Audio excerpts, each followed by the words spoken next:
लड़की ने बस अपना गुदा थोड़ा सा कसा, लेकिन जैसे ही वह मुड़ी, उसने जो ओलिगे थूका था वह मानो जीवित हो गया और नाली से बाहर निकल आया और फिर अलौकिक गति से फैलकर बड़ा हो गया। इस समय अजीब आवाज सुनकर शाओमेई तुरंत पीछे मुड़ी और सामने का दृश्य देखकर सन्न रह गई। सोचने का मौका नहीं मिला, उसने दरवाजा बंद किया और भागने लगा, लेकिन फायदा नहीं हुआ। जल्दी ही ओलिगे ने लड़की को घेर लिया, पीछे हटने की जगह नहीं बची। डर के मारे शाओमेई ने झूमर उठाकर बचाव की कोशिश की, लेकिन हैरानी थी कि जिस हिस्से को बिजली का झटका लगा वह ओलिगे पत्थर जैसा सख्त था। उसने अस्थायी रूप से राक्षस को रोक दिया। शाओमेई ने मौके का फायदा उठाया और तेजी से कमरे से बाहर निकल गई, लिफ्ट से जाने लगी। इसी बीच ओलिगे ने जकड़न तोड़ ली और फिर से पीछा करने लगा। अच्छा हुआ मुख्य दरवाजा समय पर बंद हो गया, लेकिन लड़की के खुश होने से पहले ही राक्षस लिफ्ट के ऊपर आ गया और पल में लिफ्ट को रोक दिया। अच्छी बात यह रही कि लड़की का छोटा भाई उसे ढूंढते हुए आ गया और उसने सफलतापूर्वक लड़की को बचा लिया।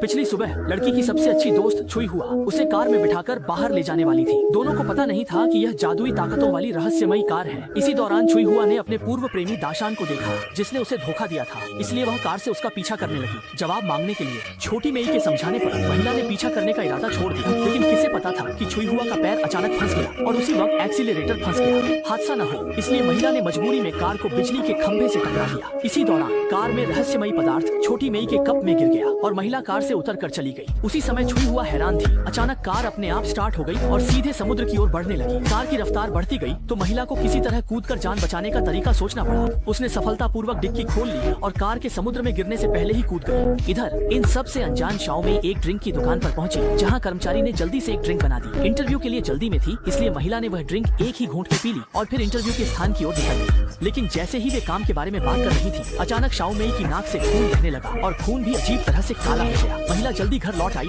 और वॉश बेसिन के सामने खड़े होकर जोर जोर से उल्टी करने लगी और यहीं से कहानी शुरू हुई थी। इसके बाद वे सब मिलकर पिता को ढूंढने की तैयारी करने लगे, लेकिन जैसे ही वे मेट्रो में बैठे अचानक लाइटें बुझ गई, जिससे शाओमेई बाकी दोनों से अलग हो गई। महिला को जान बचाने के लिए भागना पड़ा और राक्षस उसके पीछे आ गया। शाओमेई डिब्बे से बाहर निकली, उसने देखा कि स्टेशन का बाहर जाने वाला दरवाजा बंद हो चुका है। राक्षस सामने आ गया था, लेकिन तभी महिला की नजर हाई वोल्टेज तारों पर पड़ी और उसे पत्थर बने राक्षस की बात याद आ गई। शाओमेई ने हिम्मत जुटाई, प्लेटफॉर्म से कूदकर ट्रैक पर दौड़ी। वह खुले हाई वोल्टेज तार को पार कर गई, जबकि राक्षस उस पर गिर पड़ा। तुरंत वह कार्बन में बदल गया और पीछे से आ रही मेट्रो ने उसे टुकड़ों में बांट दिया। आखिरकार महिला ने खतरे से छुटकारा पाया और अपने छोटे भाई के साथ सुखी जीवन बिताने लगी।